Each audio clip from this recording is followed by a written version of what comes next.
Hello and welcome back to Rocket Talk. I'm Connor. I'm Johnny. And actually, Luke is not going to be here today because he's got some family in town, I think, to visit. And so he's going to be dedicating his time to his family like a pansy. Yeah, I wasn't sure why he thought that was a better choice than hanging out with us. Exactly. It's not much of an excuse if you ask me. Not at all. I think he's just... I think he hates us, actually. That's the vibe I was getting. Yeah. Exactly. I think he's sick of us. And Luke, I hope you're having a good time. So this is going to be a lot less structured. Actually, it's just going to be me and Johnny just kind of talking, nerding out, more conversational style. So that's why it might sound a bit more like an interview. But we had a big day today because we went over to Wisconsin with some friends. We played some Dungeons and Dragons. Both Dungeons and Dragons. We played both of them. Yeah. Yeah, I like to dungeon and I also like to dragon. Both are fun. Yeah, so Johnny's actually the DM for the campaign we've been doing for how long? It's been well over a year now. It's been it's early 2020 right now. We've been playing since fall of 2018, so about a year and a half. Yeah. Yeah, and it's been a great one because this is actually a Legend of Zelda themed Dungeons and Dragons. Yes, I inspired this one. I was inspired by Breath of the Wild. The most recent iconic Legend of Zelda game that came out. It had beautiful worlds, beautiful characters. Just so much of it was just asking to be made into a D&D campaign. Oh, for sure. And what an amazing world to base the game off of, because that world is so immersive. You and I, we've played together a couple of times where like one of us will watch the other play, and you can get lost for hours in that. And honestly, it's just no wonder why you chose it. And I think it's just so perfect with the amount of creatures that's in Zelda just to make it into a Dungeons & Dragons game. Yeah, and I definitely, as I've been learning more about not just D&D, but about Zelda in particular, I've been wanting to implement so much of the real world into this campaign, but make it my own in a way that's in a way that's not going to leave everybody with if you're a Zelda fan, you're not going to expect just what's to come, but I will have little characters here and there that are like references to other things that people might recognize. So I tried to make something that's unique but recognizable as well. Mm-hmm. Yeah. And I wanted to ask you, like, as a DM, how much of the world is inspired by your own imagination, and how much is already laid out for you? Well, personally, the way I like to DM is it works out well because the world is already mapped out, and I use the Breath of the Wild map to kind of gauge where things are and how fast it might, or how long it might take to travel from one place to another. But as far as stories go, I find it's easiest to DM based on the backstories that I'm given by the players. And I always think that I always have, like, judging by who a character is when they first are created, I like to think of a way that how have I seen this type of character in a movie or TV show have an arc in how have I seen this before? Like, what kind of arc have they had? Are you a naive character that needs to be shown more about the harshness of the world? Are you somebody that has very much experience with the harshness of the world and needs to be shown or needs to grow into a place where you can start loving other people in a way that you didn't expect? There's so many different... Are you afraid of something that you need to be pushed towards? Like, there's so many different... aspects of any character that I really like to try to bring out their own personal growth. And it is fun sometimes to be the one to kind of like break their hearts and like destroy them. But I'm not doing that because I'm trying to be cruel. But I do that because I really love to see the character growth from where they started to where they can go. Well, honestly, it's a tear you down to build you back up sort of arc, because like if you want the story to move along, and you want your character to grow, you can't have them, at the archery range forever and ever and consider themselves a master archer. You have to go and hit a moving target, or you have to go and find some confrontation. Yeah. Otherwise, then what fun are you going to have? Yeah. I'm not the first person, and I won't be the last, to say that the most interesting characters are the ones that have the worst flaws, like the biggest flaws. And I don't want to see a hero that is that stands for, the law is always right and good is always good and evil is always evil. Like, I want there to be a lot of gray with good and evil. The good guys are going to do evil things. The evil guys are going to have a heart. And sometimes there's not even an element of really, it's not always so clear who is good and evil. Sometimes there's so much blurred lines that you can make an argument that the bad guy or the antagonist is actually the hero of the story. Even if they're not the main character or a player character.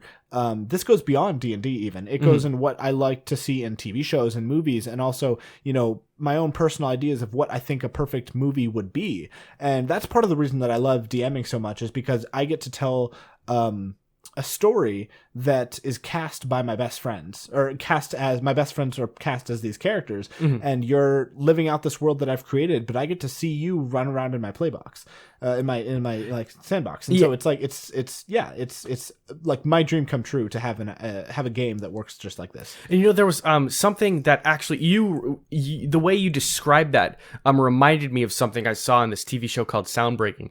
You get to create the world, but we get to truly experience it. But you're looking down from a God's eye perspective, and that reminded me of Roger Waters. He was a lyricist, singer, and bass player for Pink Floyd. He made what arguably one of the greatest albums of all time, called Dark Side of the Moon, and it stayed in the Billboard Hot 100 for 200 something weeks. Wow. In a row, which is like, what did they say?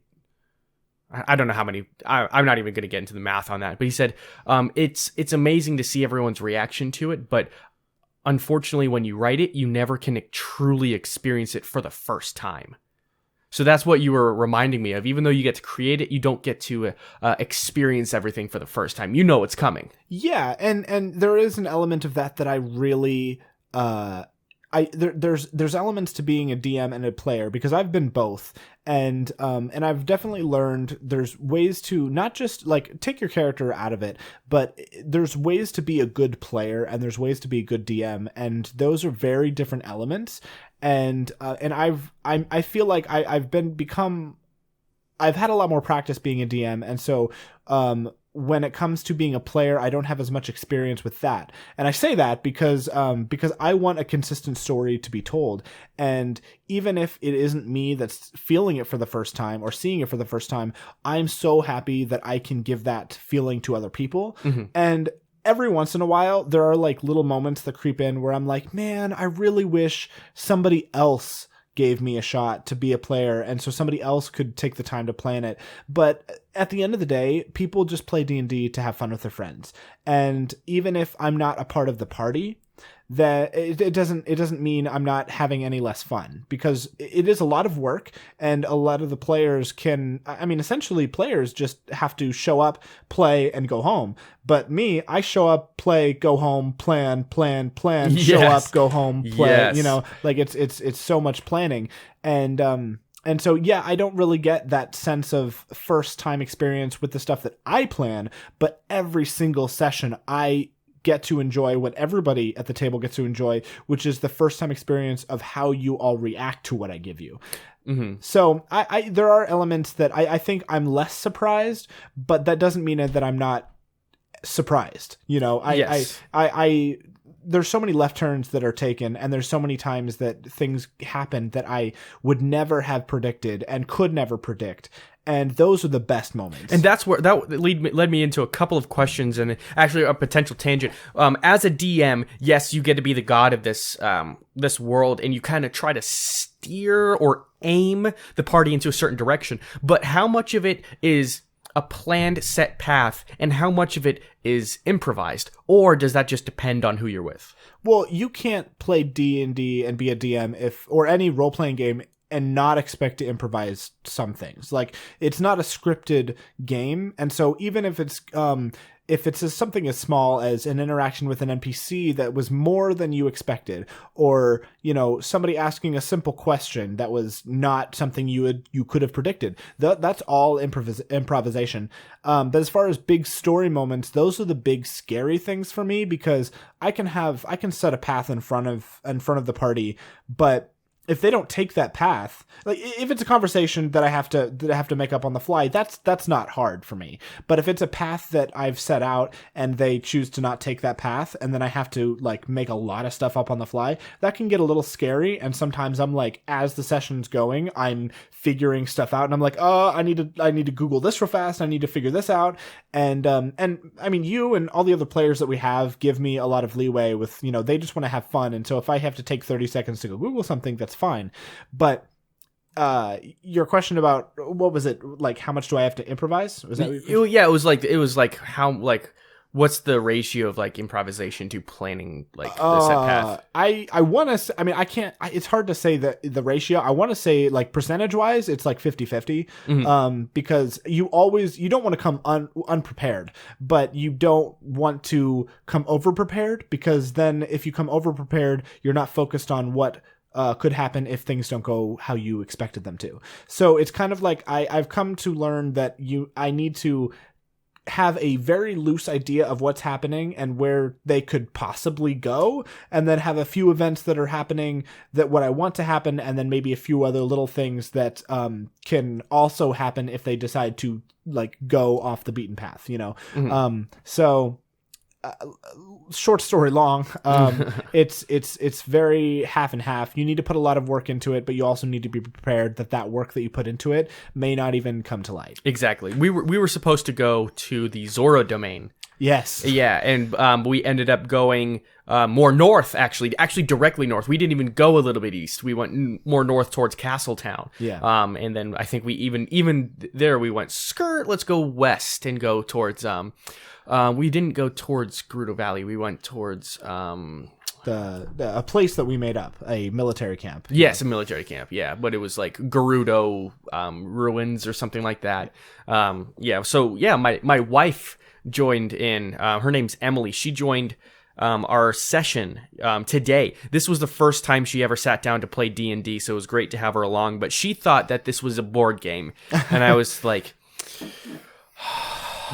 And then she was like, no, like, you guys are just going to be sitting at a table all day. It's going to be such a nice day. And like, come on, you guys are doing the same thing over and over and over again. I'm like, hun, it's you and I are not even talking about the same game. Yeah. Because it's not that. I mean, yes, you can have a board there. Like, yes, it is a game, but it's not a board game. It's mostly your imagination. And that's what makes it so great. Because even though you're not, even though like, no, it's not like an active game. No, it's not a video game. Even you have to kind of make up stuff along the fly. But that's what makes it way more immersive and way more fun than I think any other type of game. I think role-playing games are more fun than any type of game. That's just my own personal opinion. But she saw today how much creative liberty we can all take with the world and how interactive it is.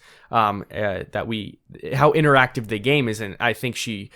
I don't know if she's gonna tag along for the rest of the campaign, but she at least got the taste of what it truly is like, how much you can dive in and how deep it can get. Yeah. And I think it's a complicated game because it's so, like, even if you don't know what it's about, like you said, she thought it was a board game. If you don't know what it's about, then you will be very surprised at what it actually is. Mm-hmm. And if you do know what it's about and you've seen it played but you haven't done it yourself, then I urge you to try it, because there's something about being in a world that is created where you get to personify a character of your creation. You have all these superpowers or special abilities or whatever, and magic spells. You can have all of this in a world that you get to interact with your friends in. And it's so immersive. You can do whatever you want. If you want to punch a stranger in the face,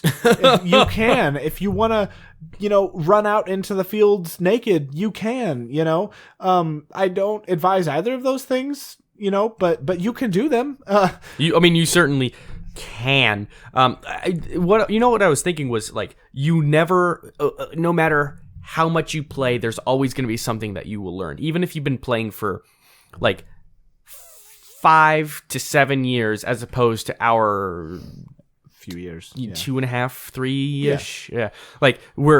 Like there's still an ocean to learn, no matter, even if you've been playing for 10 years, 20, you're never going to know all of what's there, because you're not gonna truly know the difference between, a druid, or you're never truly gonna know a druid until you actually play one. You're never truly gonna know a dragonborn unless you actually play one. So you have to go through all these different campaigns or all these different characters to learn. Yeah. And then based on your experiences with what the DM has planned for that campaign, you're never gonna know the whole world, or you may, so we fought a blue dragon today. Yeah. Well, you didn't fight one. Well, we evaded a blue dragon today, yeah. Sort of.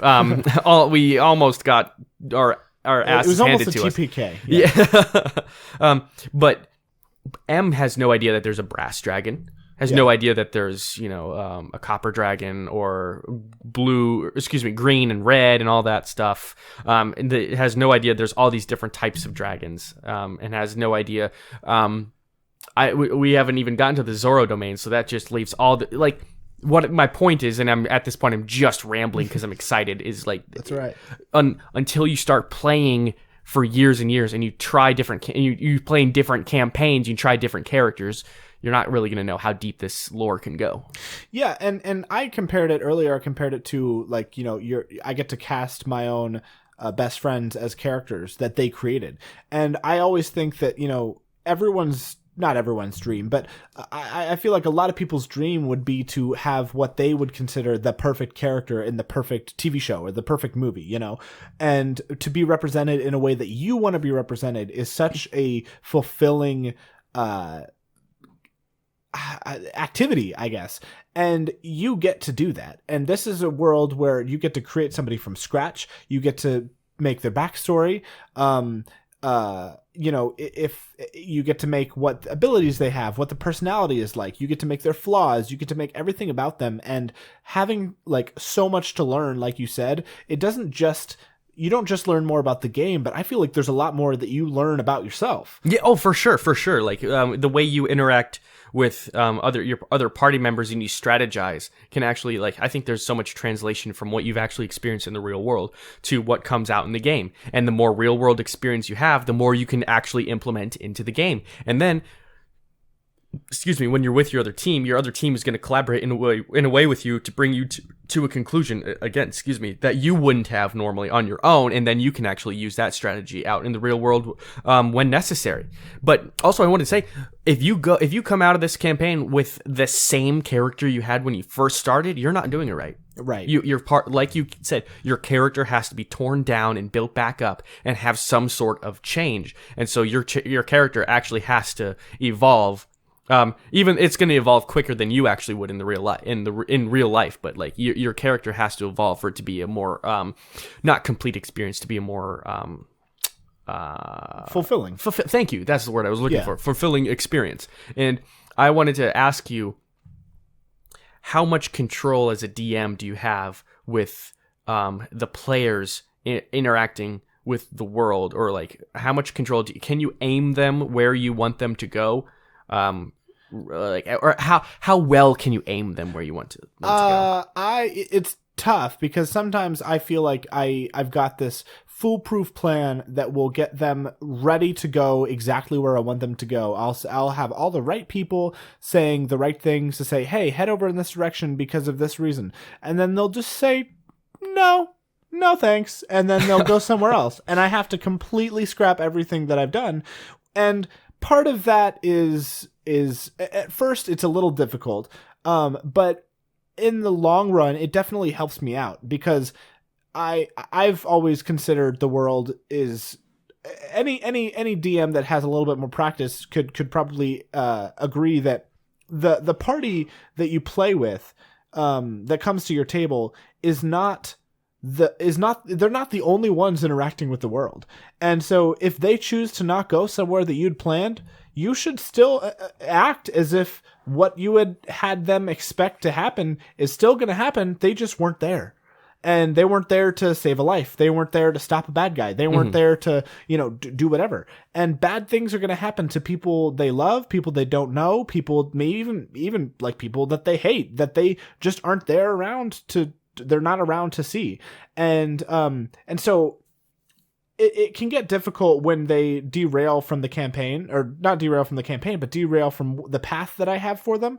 But no matter what they choose, their actions have consequences. Yes. And I'm not the kind of person that's like, do as I say or I'll punish you, because that's just not fun for anyone. But I do know that no matter what happens, they're going to get punished. Yeah.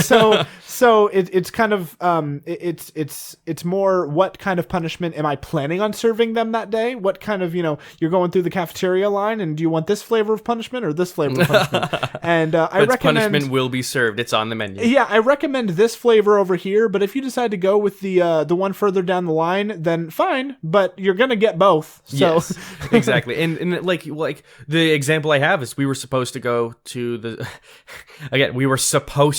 Zora domain, and instead we went to Lon Lon Fields, which was, I think, just a tad northeast of where we were at the time, because we were going to Castletown. We decided to stop at Lon Lon Fields, and Lon Lon Fields was supposed to be burnt to the ground if we gone to the Zora domain to the east. But instead, we ended up turning your whole plan upside down because we saved as much of the town as we could.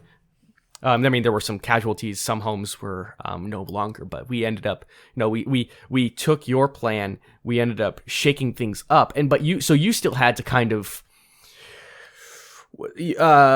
keep with the story. I guess you had to think on your feet, but you had to adjust accordingly. Yeah, and times like that where you go somewhere early, quote unquote early, earlier than I would have expected. It's not like difficult for, well, it's not, how should I word it? It's not frustrating when that happens. In fact, I like when that happens, because that means that not only did you do something good, and you saved a lot of people, but you also, you went on your own path, and you weren't, it makes me feel like, yes, it's my world that I'm creating, but you're also taking your own liberties with where you want to go. What do you want to do? We're doing what we would have naturally done. Yeah. And I love to see that, especially when, like, it's not just me, but like I play the good guys, I play the bad guys, I play the neutral guys. But if I'm playing the bad guy and we have a plan to burn down a city, and you foil that, I think that, like, personally, as the DM, not as playing the bad guy, but as the DM, I'm like, great, good. Like, I'm yeah. glad. I wasn't expecting you to do that, but I'm glad that you did, because it's kind of a more, it's another point that you can have and feel that, like, I did one more good thing. I am growing as a character, and all of these things that happen, even if they're not directly affecting any one player, they're all going to pile on in terms of what the character is going to have to deal with.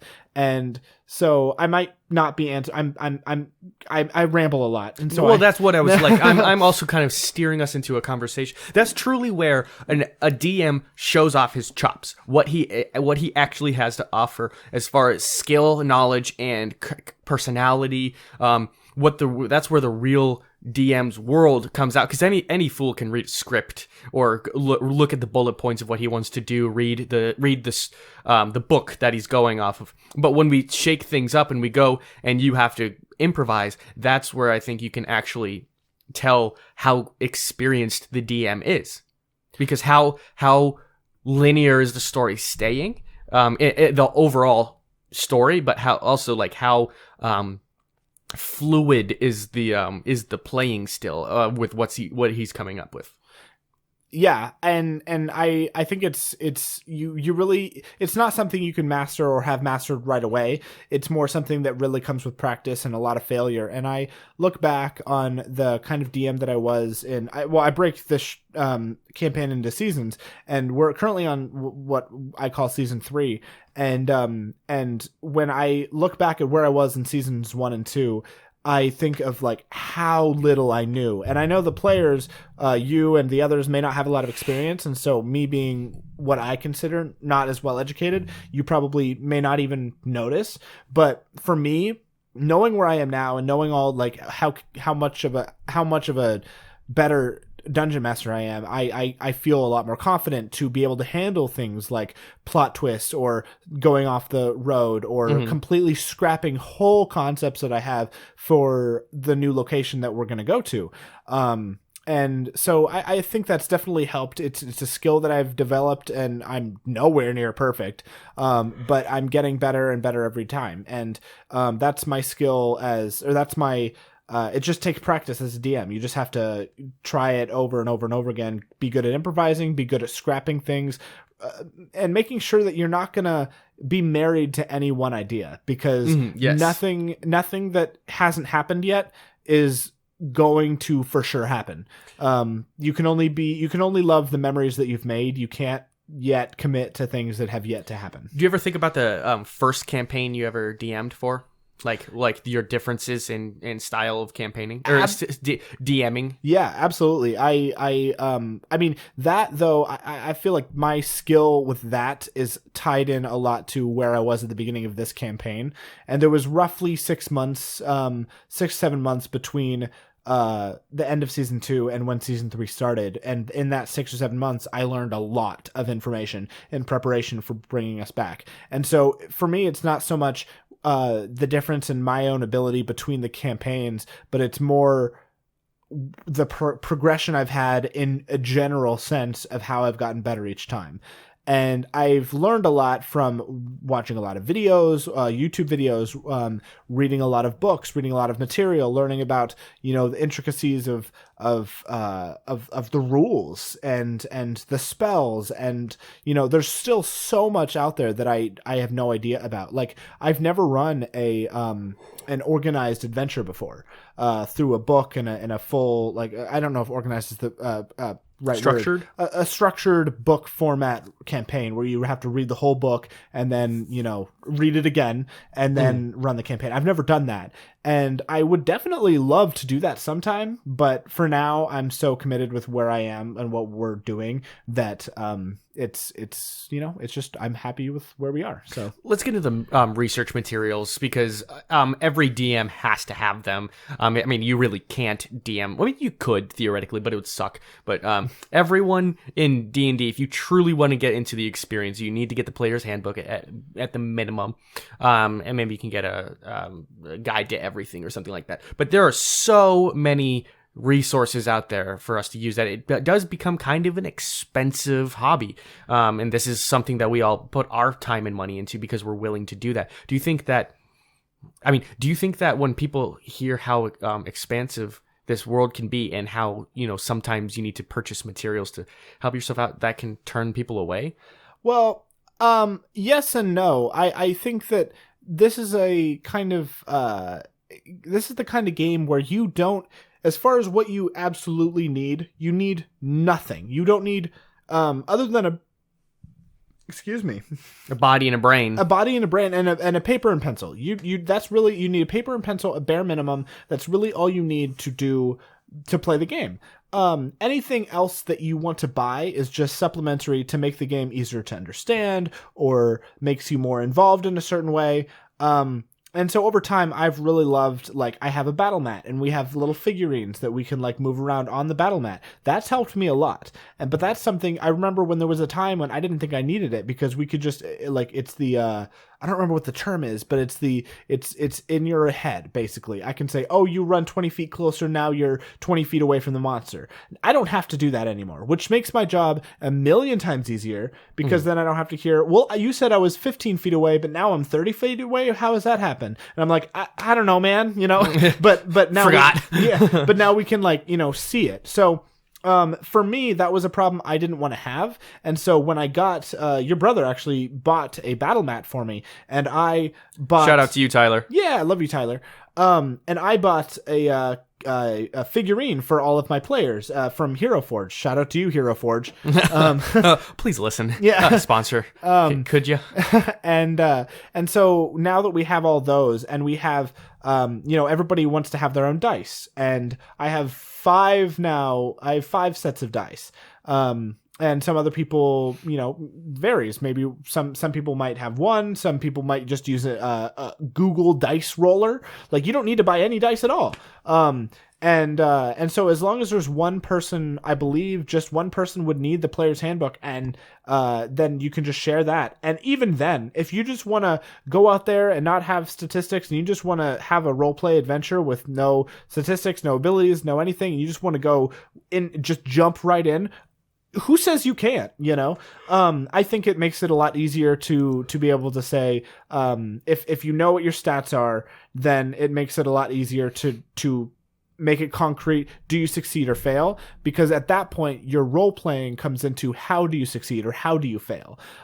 Because I can easily say, if you rolled a 3, for example, then I could be like, sorry, you failed. Now what do you do with that fail? Rather than if you don't have a dice or you don't have stats and you don't know exactly what your 7, does that 7 mean a minus, you have a -4 and it's a 3, or does it mean you have a +4 and it's an 11? That makes a huge difference. And so if you have those stats, then you can know if you succeeded or failed. And personally, I love that. I love having character sheets. I love having dice. I love having a battle mat and figurines.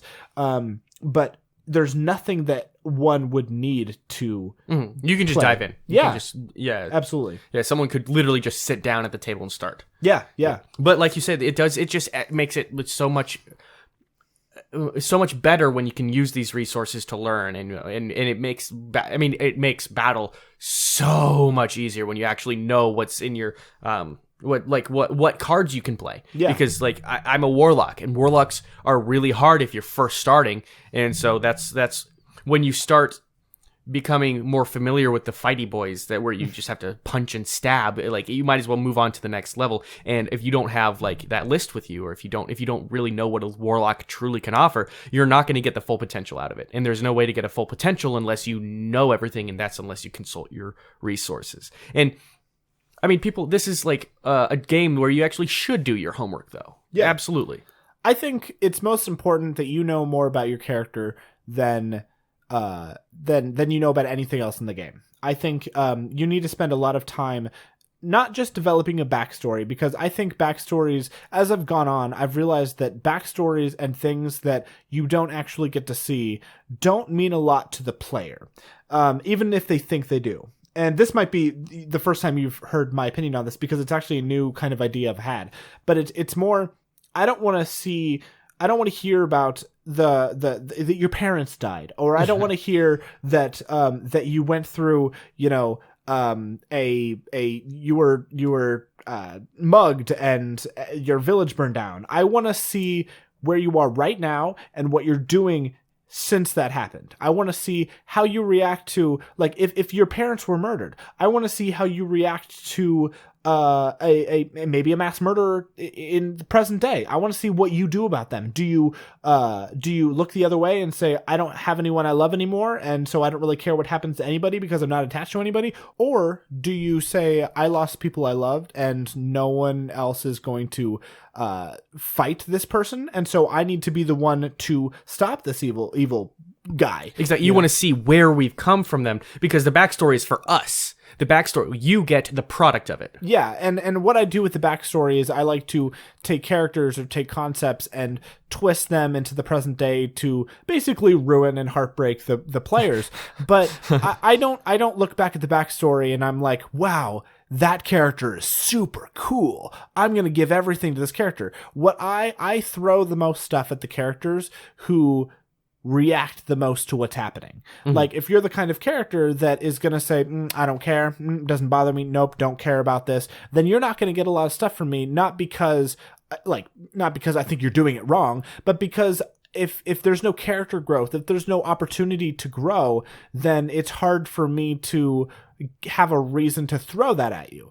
And I don't look at that as much of a punishment or anything like that, as much as everybody takes something different out of this game. And if what you take from it is you want to see your character grow, I will let you have that character growth, eventually when it's your time. If you love to fight and you don't care so much about character growth, I'll give you a little bit of character growth here, just to see if that's your thing. And if it's not, I'll let you fight. I'll let you smash, kill, whatever. I want people to have as much fun as possible, and if role playing and that aspect of character growth and is something that is not enticing to a player, then of course I'll leave it there for them to possibly interact with and see how they deal with it. But if they don't really want to take it, then I'm not going to force it on them. There's a lot of living in the moment there anyways. Like, Yeah. it's a big enough world. I guess technically, I mean, if you don't want to have a past, you can at least have a present. Yeah, and no matter who you are, there's going to be good things and bad things that happen, and your reaction, you may not spend a lot of time thinking like, I wonder what this character would think. But from my experience and the experience that I've had with other players, I love when my players feel that their character is an extension of them. And when that happens, when they tell me, this is the moment, either they say, this is the moment when I realized it happened, or, I didn't even realize that it happened, but I started thinking the way that they think, and I started thinking, what would this person do? And so I can have a lot of conversations with a person that's so attached to their character because they realize that, if your character is literally something you personally created, then by definition, it is an extension of yourself. It is an identity that you can choose to identify with. And I've made a few characters. I've made about 4 that I've really stuck with. And each character that I've made myself, I feel pulls at a different element of who I am as a person. And I've not spent time with any of those characters as long as you or any of the people in this party have. And so I feel like it's an honor to, not to say, yes, you should, it's an honor for me to, it's an honor for me to give this to you. No, but I do think it's such an honor to have, that connection or that possibility of a connection with admittedly a fictional character, but it's no more of a fictional character, or it's no more of a weird dynamic than a writer is with a story or a character that they write. You put your heart and soul into it. It's a work of art. It's a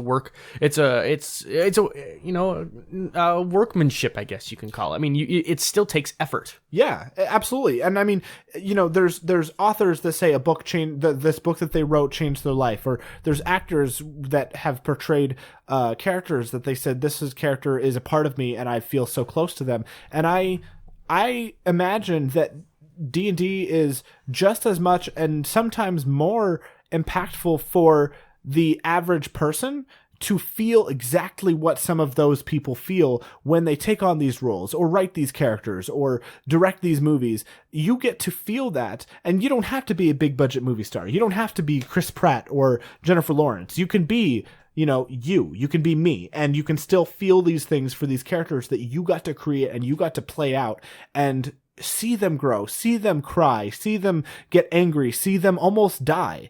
And I didn't mean to Dr. Seuss just there, but, but like it's such a powerful game that lets you create, I create the world that I love, but I get to see my friends around me create characters and build these characters that they learn to love more and more and more over time. Everyone's creating this universe together. It is a dynamic that we have to share. Like, we help create, as just as much as you. No, not just as much, but we help create the experience as much as you get to create what is experienced. Yeah, and there's it is an experience, and getting to see that growth is such a like fulfilling thing for me. It's kind of like I said earlier, there are times when I wish I got to be a part of the party, but just knowing that I get to help you all feel the way that I want to feel as a part of that party, that makes me happy. That makes me happy enough, and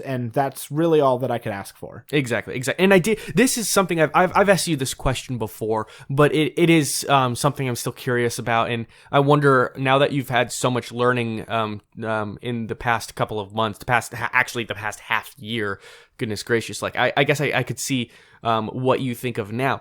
Being a DM and being a player, does it help you as a DM to have played before? And that's kind of an obvious question, but also as a player, does DMing help you become a better player as well? I think it does. I think being a DM has helped me learn a lot more about everything in general. And so, I mean, even concepts as simple as like knowing about the classes, that's something that I knew very little about while I was playing because, because playing a certain class means you will know all about that class. But that if you're a warlock like you are, you're not going to know really what the druid can do or what the monk can do or what the rogue can do or what they're even doing. Even if they're doing it next to you every single week, you're like, they're doing their thing. I don't really need to understand the mechanics of how it works because they do. Whereas you just need to know your own mechanics.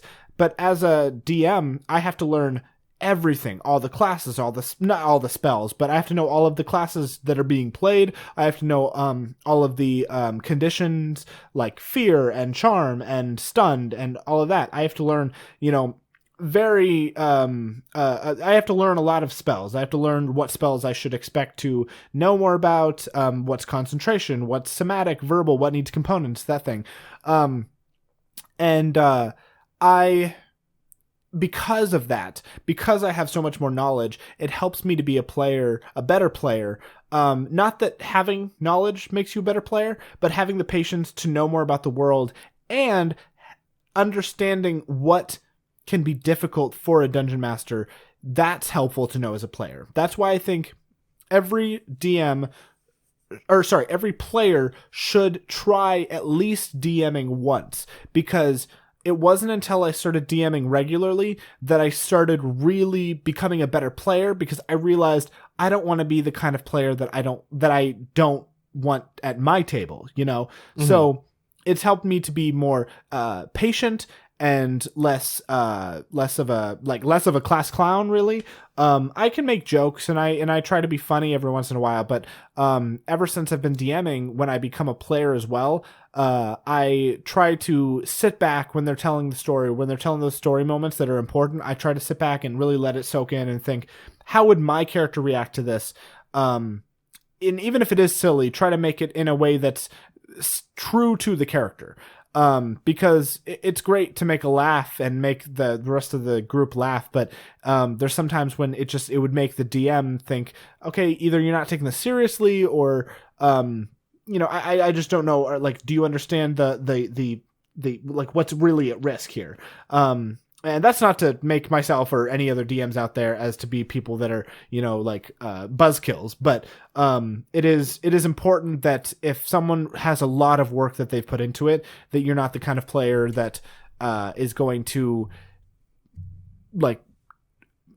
ruin, not ruin it, but you know what I mean? Like you're going to get sidetracked. You're going to be tangential. You're not really going to be immersed into the story. Yeah. And that's one criticism. If I had one criticism, the main criticism that actually does kind of get to me sometimes, and it's I'm really trying to stretch here, but with our group is we all have very, very similar senses of humor. So when someone goes off onto like something that's a little humorous bit, the other person can play off it, like take it and run with it. Yeah. And it goes on. Those little humorous tangents can go on for like sometimes a full minute. But like we've been joking about this little side thing for like over like 60 to 90 seconds. It's long. It's a long time.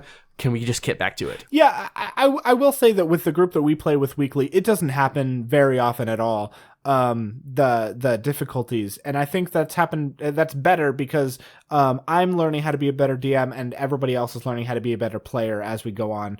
But I remember when we first started, I didn't know what I was doing and the players didn't really know what they were doing, and so it was a whole lot of chaos. There was so much chaos. We were just telling a story and just joking and laughing, and it was a good time for everybody.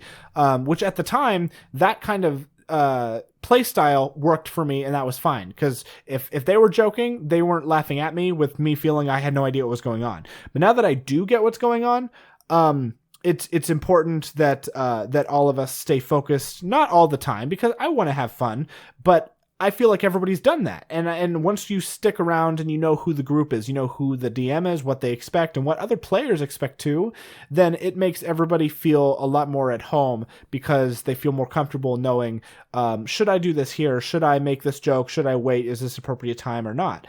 And yeah, I would say that with our group in particular, we have all learned a lot and we've all grown a lot, and we've become better as players, definitely, and myself as a DM, I definitely feel like I've grown a lot. But the players, yeah, you guys have all known more about understanding player etiquette, which I think is very important. Player etiquette, just having basic etiquette, basic common courtesy can help the game just really, really move forward, I guess, because it's all about, I don't know, it's all about communication between the players and the DM, and really understanding what is going on, like the full scope of things. Like one thing I notice I'm really bad about is two things I'm bad about is one, I play myself a lot.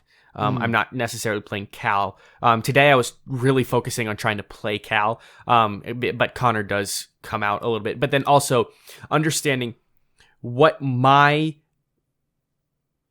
turns can do to really impact the overall battle or the overall story. I'm not even considering like what I'm trying to think. What is this going to do to hurt the enemy, or what is this going to do to help persuade this, this merchant or something like that, or this person I'm trying to trick or whatever. I'm not thinking about how my actions affect my teammates, because I don't know if they're gonna understand what I'm trying to do. I'm not sure if they're gonna strategize the way I'm gonna strategize. And so if I were to like try to have some better player etiquette, I would communicate better with my teammates. Yeah, and I think it's definitely a good idea to do that. But at the same time, if your character is not the kind of person to ask for others' opinions, then it's not. I guess how you present it as a player is what's important. If you say, I'm going to do this reckless thing, then the other players and probably characters, but more so the players, might get a little annoyed by that. But if you say, hey, would it be all right if my character, does this thing, even though I know it's a little reckless, I don't want you guys to think I'm just doing this for the sake of it. Have a conversation with not just the DM, but the other players and say, I'm trying to separate myself from the character, and the character I feel would do this because of X, Y, and Z. And you know what? I don't even do that very often, because I'm so busy like joking around or just oh crap, it's my turn, do this fireball. Yeah, exactly. So cast fireball. Yeah. But I mean, with a warlock you only have so many spell slots, so it's like, yeah, you only cast fireball so many times. But no, I definitely think that it takes a little bit more than just common courtesy with understanding player etiquette with this game, because you have to understand what it is that everybody wants at the table.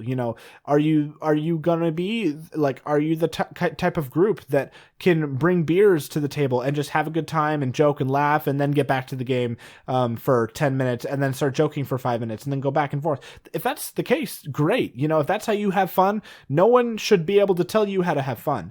But if you're the only one that wants to do that and everybody else wants to have a serious campaign, it's not that you're having fun wrong, it's just you might not be in the right group. And I'm not talking about you, Connor. No, I'm talking about in a general sense. I'm also asking questions for the fans. And yeah, people like, so if you guys are interested in asking questions about D&D, like please feel free to ask, or if you want to hear more D&D stuff, please just like ask. And if you're thinking about starting a campaign, do it. Absolutely. Find the people that are gonna like sit down with you and take it seriously and suck with you for the first several months. Yeah. You're not going to be good right away, but you'll have so much fun jumping into it that I don't even think you'll notice.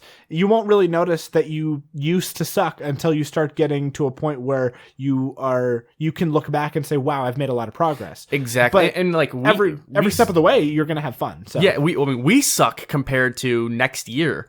Yeah, exactly. Yeah, there's never a time where you're going to say, I'm good at this. Yeah, or I'm the best I can be. Like you'll never feel like you're the best you can be at it. No, people that have been playing for like decades don't even think that, probably. I mean, if they know they're like, if they're worth their salt, they don't say that. Yeah. But Johnny and I started at the exact same skill level of 0. We've never played before. We started at the exact same time, and so when he started DMing, he had still only had the same experiences that I had. So even if he wasn't DMing correctly, for lack of a better phrase, even though that's not the right way to say it, even if you weren't being as good of a DM like to your full potential, I wouldn't have noticed. Sure. So yeah. like, I mean, you got to suck to get good at what you want to do. I mean, someone out there had to teach Michael Jordan how to do a layup, and and now he's considered the greatest. So, don't ever let the vast lore of it intimidate you, because you're going to learn it step by step. Mm-hmm. I mean, you don't just you don't just like. And you can't read about it and then consider yourself a D&D nerd. You have to actually play it. Yeah, absolutely. And it just takes practice, and it takes a lot of time where you're going to feel like you may have made a mistake here or there, but if you have everybody having fun and laughing and staying engaged, then that's the whole point of it anyway. The whole point's never to say, oh, I messed up on that roll and I didn't stick true to the rules 100%. No one is coming to hang out with you to make sure that you've memorized the book front to back. Exactly. And if they are, they're lying to you. Yeah, like, they're just being dicks. If they are, then find somebody else, somewhere else that they can go, because that's not somebody you might have just sat down with some sort of Karen that's like trying to be like a party pooper. I think there's not a single rule in Dungeons & Dragons or any role-playing game that is set in stone. I think that it's a very good way to figure out what rules you want to keep and what rules you don't want to keep, and it's a good way of keeping statistics in a way that's more, like I said, this is a fail, this is a success, but as far as like what rules you need to keep and what rules you need to follow and all that, you decide that as a DM, but also as a party in a group of friends. You get to decide what you think works best for everybody. And the rules, the player's handbook, it's just guidelines. It's not like exactly. It's like the Pirate's Code. Yeah. Well, I was gonna ask. I mean, I already know the answer, but like for the sake of the podcast, like, I mean, do you fudge rules for the sake of the story to push things along? Rules or roles? Rules. Rules. Well, I mean, let's say yes, rules and roles and stuff like that. Roles, not as often as I expected to. I don't have. I stopped using a DM screen because there just wasn't a lot of room where we had it, and so I stopped using one, and so fudging roles has kind of become something that's not really possible anymore. But I will say, like, I'm 100% always rooting for the players. Like, when something bad happens to a character, I'm like, no, like, I don't want you to die. Like, I want the story to keep going. But as far as fudging rules, I'm sure, like, I'm sure there's a lot of rules that I just don't have completely understood. I feel like every single week I'm here with like, hey, newest update, this is what the rules really are, yes, and this is what we're supposed to be doing. And so even today, I'm like, I felt like I'm doing so well these past few months, and every single session I'm like, oh, by the way, this rule, yeah, I've been doing it wrong, this is how it actually goes. And it's a little thing, but it's a little bit every time that I'm like, oh, hey, well, if we get a little bit of the rule book understood as we go, then eventually we'll get what's going on. Yeah, but I mean, what DM isn't doing that at some point? Like, exactly. All of them have to be doing that at certain points. Like, really only the like OG guys know how to like sit down and they know exactly what to do every time. I know what I'm doing in a basic sense, but I can't spend time making sure that I'm getting all of the rules right, because everyone's having fun, and I need to focus my energies more onto making sure that the campaign itself and the character growth and all that's actually happening when it's supposed to, or at all. And if I read the rule book for a week, then I'll come back and I'll be like, hey guys, I have the rules all written, all read, memorized, and I got it all understood. And they're like, okay, so what's the session? Oh, I don't have anything planned, but I memorized the rules. They're gonna be like, I don't care. Like, piss off. Yeah. Like, get out of my house. Yeah, go home. So figure something out. So it's way more important that the rules that you do decide to follow or don't decide to follow are agreed on either verbally or presumably with the group, and otherwise just focus on making sure that everybody has fun.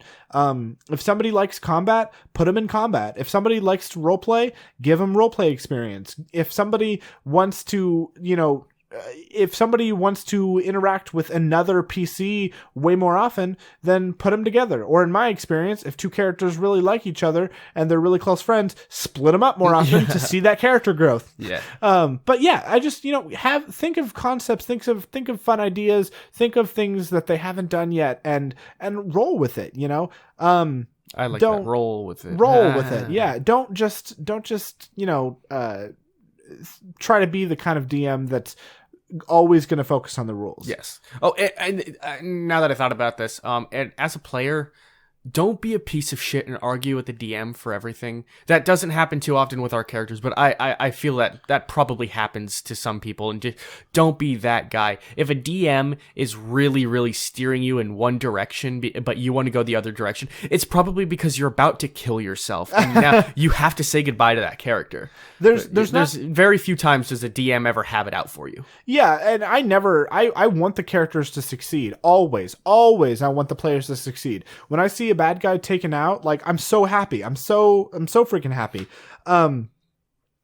Because if the characters are dead, I don't have a story to tell. So, and that's not to say that I won't kill a character or I'm afraid to do the real damage that I'm doing to them, but I'm always rooting for the character to win. Mm. And that I feel like in a certain sense, not going kind of either way as far as fudging the rules in either direction, that makes me as fair as I can be. And if I don't have that DM screen up and a character like gets really hurt or unconscious or even really close to death, then like it's kind of out of my hands at that point. But at the same time, I don't want to see them die. So exactly. It's really I that's one thing that I get torn with. Like, I could throw in a really big enemy to give everybody a lot of XP coming up, but then that really big enemy could just kill a character. Mm. And I don't want to see that, but I know my last step towards DM growth is killing a character in combat. I've killed a player character once before, because due to I was moving and we both talked about it, and he wasn't going to be around anymore, and so I was like, well, why don't we give your character a good farewell, and he was fine with it, and we wrote him out. But that was planned to kill him off in a certain way, and he was okay with it, I was okay with it, and all that. But I've never killed a character in combat before when they weren't expecting to be killed, and I'm going to have that first time, and I'm not looking forward to it. Yeah. I'm so scared about when that's going to happen. I mean, because you don't have that much. I mean, you have all the control, but you also don't have that much control. You have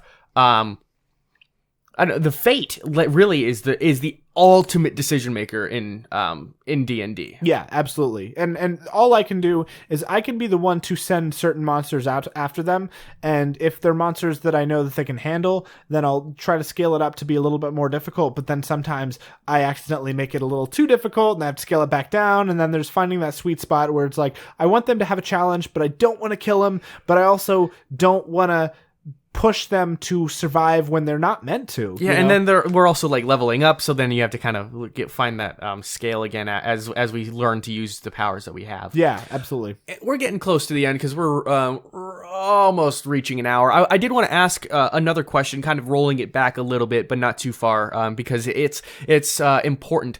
How much command excuse me. You have to command when you're the DM. You have to have rules and order. You have to know that your actions have consequences as players. So when you're on your game and you're really into the story, we're about to reach some sort of climax. Maybe we're getting close, but the players also are maybe they're cocky little shits. You want to make sure that like they don't metagame, but you're also not being overbearing. How do you decide the fine line between being a tough, like being a good DM that is not too tough, not throwing too much out for them to handle, but also keeping them from, metagaming? I feel like if there's something that's very, very important that requires a fear of potential metagaming, then I need to do a pull aside. And so I did one with you today because what your fate, you fell in quicksand and there was a slide underneath that led you into a dungeon, and they saw you fall into quicksand, but no one knows what happened after that. You were okay. And even if they would say, oh, I don't know exactly, but I'm going to take the risk anyway. If they don't know what happened to your character and they still are like, oh, I'm just going to risk it and I'm going to jump in. Oh no. Then they could play it off as if, their character is taking a risk, even though the player knows there's no risk at all. So in my eyes, the best way to mitigate the metagaming that could be game breaking, I think, is by pulling aside a character that may know more information and just simply asking them to keep quiet.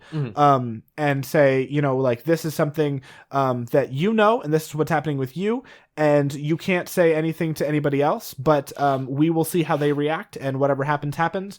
And if, like today, you were potentially out of the game for the session because I didn't want your story to impact what their choices were going to be. If they wanted to jump in and rescue you, if they were like, oh, Connor's safe, Connor's here, Connor's playing, so obviously I can jump in too. I didn't want that to happen because I wanted that to be realistic. And so you and I would have had a one-on-one session later on, and then you would have just been out for the rest of the session that day. But luckily, without you ever saying what had happened, they jumped in after you, and then they figured out that you were okay and everything was fine.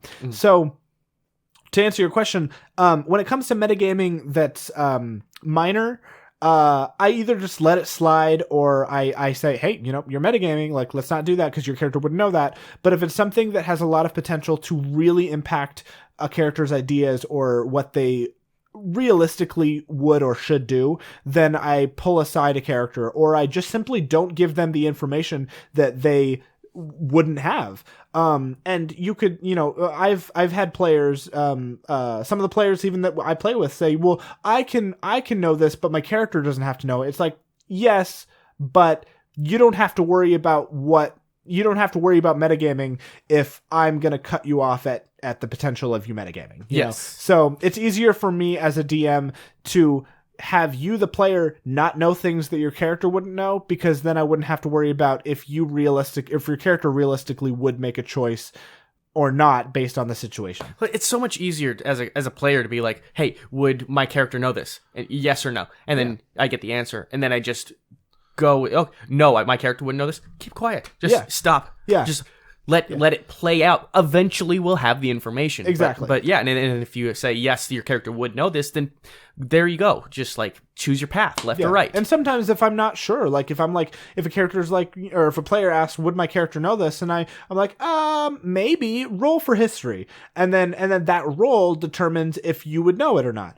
Because sometimes I'm like, I can see yes, I can see no. I'm not really entirely sure. Let's let the fates decide. And if it's a poor roll, then nope, you don't recognize it. If it's a good roll, then yeah, you do. And if it's a medium roll, if it's somewhere around 10, it's like you vaguely understand what's going on here. So exactly. It's it doesn't have to be as hard if the players are just, if they have proper player etiquette and stuff like that. Absolutely. Yeah, and there's so much more that we could go into about D&D, and we're going to go into more D&D eventually. But yeah, since Luke wasn't here, he actually doesn't play Dungeons and Dragons anyway, so this is kind of perfect as he gets to spend some time with his family and his girlfriend, and then we played Dungeons and Dragons today, so it's fresh on our mind, and player, and you're the DM, so it's just great that we can have this conversation. Hopefully inspire some of you listeners into playing. And if you have, more than one friend, play.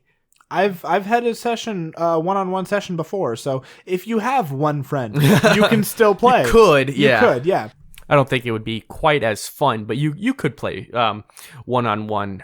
That being said, it's an expansive world, but don't let that discourage you. Just take it one step at a time. And next podcast we have is going to be more nerd news, and then our reactions to it, maybe some more tangential stuff. So it'll be back to the regular format that we've scheduled, but please like and share our podcast with other people. Actually, our Facebook is going to be coming up really soon, so that you can actually share it. We'll have more content.